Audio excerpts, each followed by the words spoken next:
my channel. Kamu pengen banget ikut International Invention dan memiliki banyak pengalaman internasional di CV kamu? Oke, aku akan kasih tahu tipsnya di video ini sampai selesai. Nah, jadi pastikan kamu nonton video ini sampai akhir dan jangan lupa klik subscribe-nya karena di video-video selanjutnya aku akan kasih tahu tipsnya biar bisa gimana caranya biar bisa ikut internasional maupun national event. Nah, jadi international event apa sih yang aku ikuti? Aku pernah ikut Korea International Women Invention Exposition yang ada di Korea. Terus udah itu Macau International Invention and Exposition yang ada di Macau. Terus sama di Indonesia 2 kali, satunya di Aceh, I+ Aceh, sama yang di Surabaya yaitu International Young Invention Association. Nah, aku sebenarnya ikut berapa ya? 4 kali, tapi masing-masing event aku nggak ikut cuma satu invention aja. Jadi kalau di Korea itu aku ikut mengikutkan 3 produk untuk dilombakan. Terus di Aceh di Aceh 2, di Surabaya 1 sih kalau nggak salah, Surabaya 1, terus udah itu di Macau 1 juga. Nah, jadi International Invention itu apa sih? Nah, International Invention adalah event kita sebenarnya invention untuk kita expo. Jadi nanti kita bawa suatu produk yang harus sudah jadi ya produknya. Jadi nggak cuma bawa poster aja, produknya udah jadi. Nah, nanti kita expo di sana. Nanti kita tuh dapat stand kayak gitu. Nah, terus kita dikasih kesempatan untuk presentasi. Ke siapa sih? Ya, ke semua orang yang datang. Kan namanya juga kita expo ya. Nah, tapi di International Exposition ini selain ada orang yang datang, juga ada jurinya. Nah, juri ini tujuannya apa sih? Nanti datang buat ngecek gitu kan. Nanti dia yang akan memberikan penilaian. Nah, setelah nanti kita invention atau expo yang kegiatannya berlangsung selama sekitar 3 hari, nanti akan ada seremoni. Nah, di situ nanti kamu akan dapat sertifikat. Oke, Forvia, seperti itu ya. Kalau misalnya ditanya, untuk invention ini dilaksanakannya kapan ya? Jadi untuk setiap invention itu dilaksanakan 1 tahun sekali ya, atau annual. Nah, jadi misalnya yang untuk yang kegiatan di Macau itu kalau nggak salah acaranya sekitar bulan Agustus apa September kalau nggak salah. Juni Juli deh, waktu itu bulan puasa. Nah, terus sudah itu kalau yang Korea 1 bulan sebelumnya. Nah, jadi sebenarnya untuk eventnya ini semuanya 1 tahun sekali. Dan mereka masing-masing punya tanggalnya setiap tahun yang kurang lebih ya berada di sekitar bulan itu meskipun nggak fix ya tanggalnya berapa. Nah, kalau penyelenggaranya siapa sih? Penyelenggaranya sebenarnya setiap negara itu dia akan menyelenggarakan setiap tahun. Nah, kalau misalnya kamu pengen aktif ikut terus di seluruh dunia, sebenarnya bisa. Misalnya kayak gini, untuk event yang di Malaysia diadakan bulan Januari atau awal Januari misalnya. Untuk event yang di Singapura dilaksanakan di akhir Januari. Habis itu yang di Indonesia dilaksanakan awal Februari. Jadi sebenarnya kalau kamu maraton ikut semua International Invention, itu selalu bisa kamu ikuti sepanjang tahun karena untuk tanggalnya sendiri nggak bentrok ya. Kalau misalnya pengelolanya siapa, sebenarnya ada namanya IVIA, itu yang mengelola se-internasional dan itu yang nanti akan ngatur. Jadi gimana biar antara satu invention dengan invention lain itu nggak bertabrakan waktunya. Nah, jadi karena inventionnya ini ya namanya juga kita invention ya, yang biar bisa dilihat sama orang, jadi kita emang harus datang ke sana. Nah, dalam kondisi COVID ini gimana? Aku nggak tahu ya dalam kondisi COVID ini apakah eventnya masih dilaksanakan atau enggak. Karena terakhir kali aku ikut eventnya ya waktu S1, jadi tahun 2016 yang di Korea itu terakhir kali aku ikut, dan tahun depannya aku udah nggak ikut lagi. Jadi kalau misalnya kondisinya sekarang kayak gimana, aku juga nggak terlalu tahu, terutama dalam kondisi COVID seperti ini. Nah, terus udah itu, kalau untuk gimana caranya bisa daftar nih yang paling penting.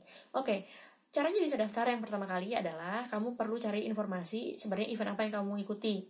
For example ya, misalnya kayak yang aku terakhir ikuti nih yang Korea International Women Invention Exposition. Nah, ini tuh pertama kalinya aku denger nih tentang KIWI ini, singkatannya KIWI ya. Terus udah itu aku search keywordnya. Setelah itu baru aku langsung dapat nih ketemu webnya. Habis itu aku cari kontak personnya. Habis itu aku kontakin by email. Nah, kalau misalnya untuk form sebenarnya proses pendaftarannya sama form pendaftaran itu sudah ada di website. Nah, tapi kalau misalnya kamu memang masih ada yang nggak yakin, ada yang pengen ditanyain, langsung aja kontak sama kontak personnya. Bisa lewat email sih, daripada kamu harus nelpon kan ya. Nah, dan kontak personnya ini sebenarnya fast respon banget sekalipun on weekend. Nah, sebenarnya lebih enak kita kontak by phone atau misalnya email sih. Kalau menurutku mending email aja. Karena kan kalau untuk yang Korea ini sebenarnya penyelenggaranya memang menggunakan bahasa internasional ya, bahasa Inggris. Tapi kan actually sebenarnya panitianya adalah orang Korea, sebagaimana kita di Indonesia bahwa English bukan main language. Jadi kalau misalnya kontak agak sulit juga sih, kita agak kesulitan buat ngomong bahasa Inggris karena masih gitu juga kan. Jadi ya biar lebih enak kita ketik aja, dan semua pertanyaan kita sebenarnya cepat dibalasnya. Jadi ya fine lah. Kalau seberapa cepatnya, dalam waktu 1 hari udah dibalas kok. Paling lama nih ya, kita chat sekarang, enggak chat, kita email sekarang, habis itu besoknya sudah dibalas. Oke, udah kan, misalnya kamu sudah cukup dapat pertanyaan, udah itu kamu juga ngirim form dan lain sebagainya. Kalau waktu itu aku semuanya by email, meskipun aku dapat formnya dari website, terus aku nanya-nanya, akhirnya aku ngirim semuanya untuk seleksi dan pendaftaran itu by email.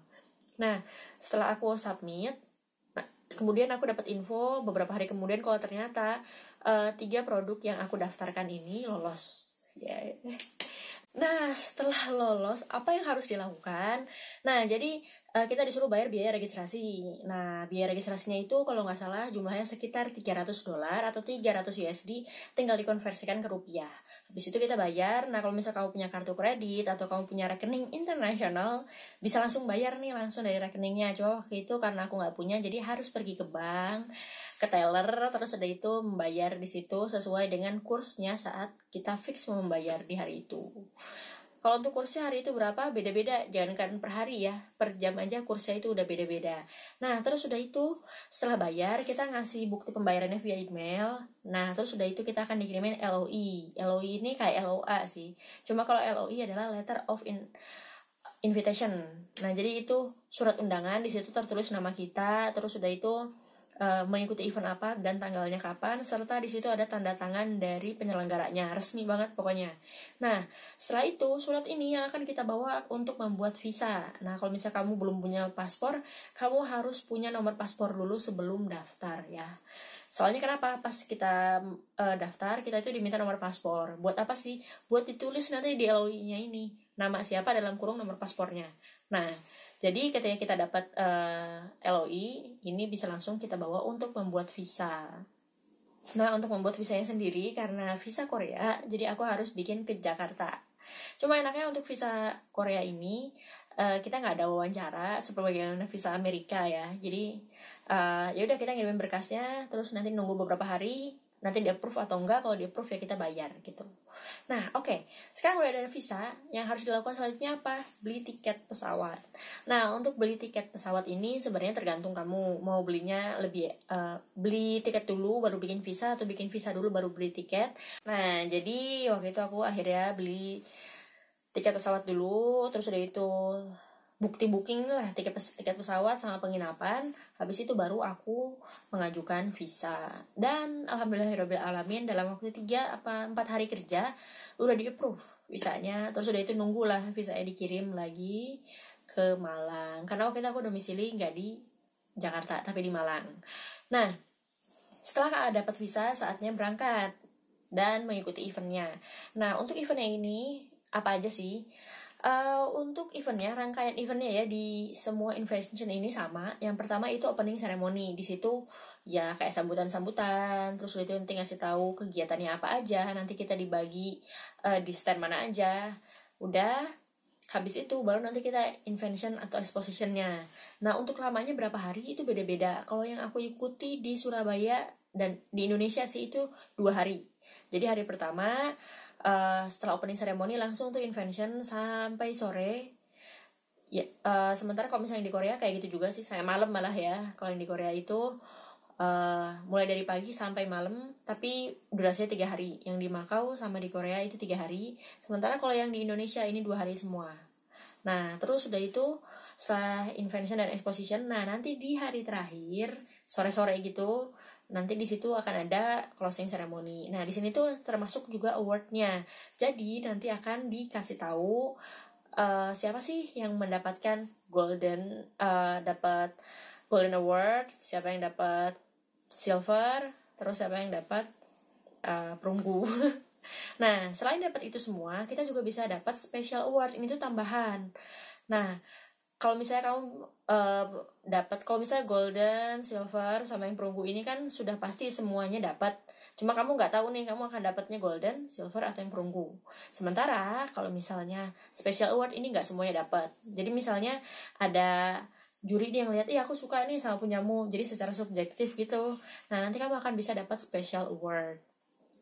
Oke, sampai di situ ya. Kalau kamu memang mengejar sertifikat, maka sebenarnya segitu aja udah cukup sih. Yang penting kamu datang, invention bagus, standnya itu udah cukup. Cuma aku sarankan ya, kalau bisa tuh kamu jangan cuma ngejar sertifikat aja, soalnya sayang banget. Kalau ngejar sertifikat sebenarnya di International Invention ini gampang. Tapi di saat seperti ini juga sebenarnya ada banyak banget kesempatan untuk ketemu investor, karena sebenarnya kan ini international invention, jadi kita ingin atau mempromosikan produk hasil penelitian kita yang itu belum dipublikasikan, atau oke lah, nah sekarang sudah dipublikasikan tapi produkmu ini pengen kamu scale up atau pengen kamu bawa ke industri tapi kamu masih nggak punya dana dan kamu itu mencari investor. Kenapa? Karena aku beberapa kali dapet ya di Korea itu orang Korea yang beneran datang terus dia bilang aku ini investor, atau kadang juga dia emang ada yang importer atau eksporter kayak gitu. Nah, jadi sebenarnya ini kesempatan kamu karena kamu bener-bener real ketemu orang-orang yang memang mau membeli produk atau mau menginvestasikan. Jadi sayang banget kalau misalnya kamu cuma buat ngejar sertifikat. Nah, kalau misalnya sekarang kayak gimana sih pendaftarannya? Aku mau daftar tapi by email nggak bisa ya, aku ditolak terus ya. Nah, jadi terakhir kali aku ikut kan per tahun 2016, ikut Kiwi itu. Nah, tahun 2017 pas aku kuliah S2, aku tuh pengen banget ikut lagi dengan membawa produk skripsiku. Nah, terus udah itu aku berusaha email lagi panitia yang sebelumnya udah pernah aku email, tapi ternyata panitianya menjawab seperti ini. Oh, mohon maaf, mulai tahun ini, kalau misalnya kamu dari mana negaranya, kamu harus daftar lewat NGO-nya negara itu. Terus udah itu aku bilang, aku lewat Indonesia. Terus udah itu, dia bilang, kalau gitu kamu harus daftar melalui INOPA. Jadi INOPA adalah NGO atau Non-Governmental Organization yang mengurusi masalah ini semua. Kalau misalnya kamu ikut invention, kamu harus daftar lewat INOPA. Itu per tahun 2017. Sampai sekarang sih kayaknya, dan seterusnya.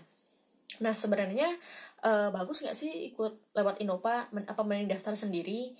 Kalau saran dari aku mending kamu daftar sendiri, tapi sayangnya per tahun 2017 semua kesempatan kamu buat daftar sendiri itu udah ditutup gitu. Jadi kamu ya harus lewat INOPA. Sebenarnya kelebihan sama kekurangannya apa sih?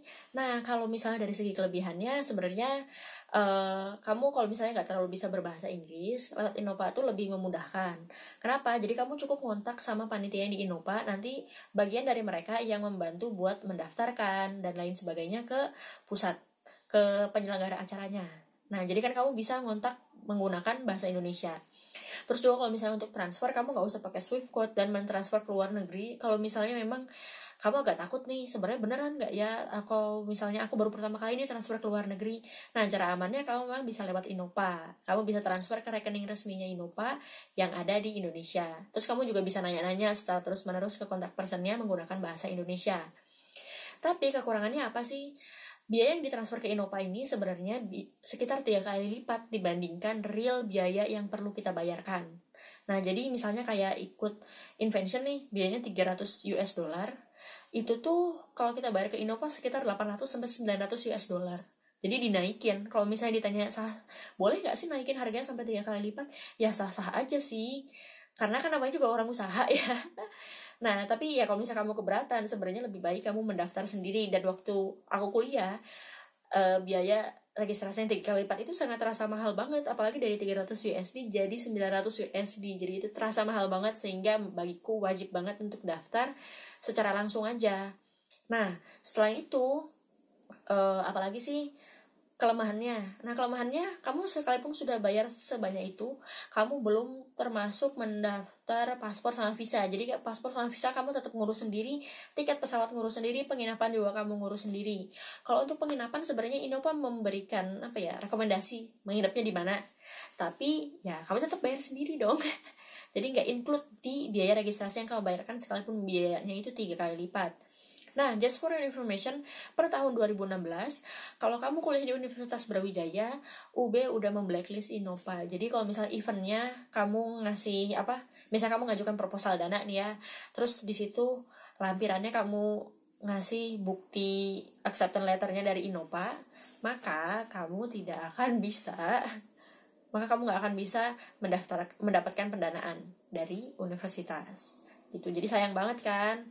Makanya ini kalau misalnya lewat Innova, surat LOI-nya itu dari Innova. Jadi kamu bukan dari penyelenggara resmi.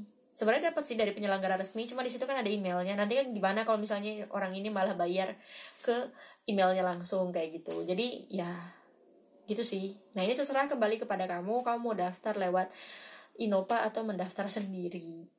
Nah, selanjutnya setelah kamu dapat LOI kan kamu harus mencari dana nih. Kalau misalnya kamu mau danain sendiri sih fine, gak ada masalah. Kalau kamu sultan silahkan bayar sendiri, karena sebenarnya semua ini eventnya full berbayar, jadi gak gratis. Kalau misalnya kamu bayar sendiri ya silahkan. Tapi kalau misalnya kamu merasa aku gak punya dana nih, tapi aku tetap pengen ikut event ini, kamu bisa mengajukan pendanaan. Nah, kalau misalnya kamu mahasiswa, kamu bisa banget ikut bisa ikut meminta dana dulu sih sebelum kamu nyari keluar. Mending kamu meminta dana internal. Bisa kemana? Ke dana jurusan, fakultas maupun universitas. Nah, setelah misalnya dana di internal itu nggak cukup, baru kamu mencari dana keluar. Nah, terkhusus kamu yang di luar Jawa, kalau misalnya dana dari internal kampus itu nggak cukup, kamu bisa banget meminta dana ke pemerintah daerah atau pemerintah setempat, karena berdasarkan pengalamanku dan pengalaman teman-teman, jadi kalau misalnya di luar Jawa itu meminta dana ke pemerintah lebih gampang dibandingkan yang di Jawa. Kenapa sih? Karena kalau di Jawa ini kompetitornya yang pengen ikut invention atau meminta dana lah ke pemerintah daerah itu banyak banget. Jadi ya udah dibatasi gitu. Sementara kalau misalnya di luar Jawa, katanya sih dananya lebih banyak. Aku juga nggak tahu karena KTP ku bukan KTP luar Jawa gitu. Nah, semangat buat teman-teman yang pengen ikut Invention and Exposition.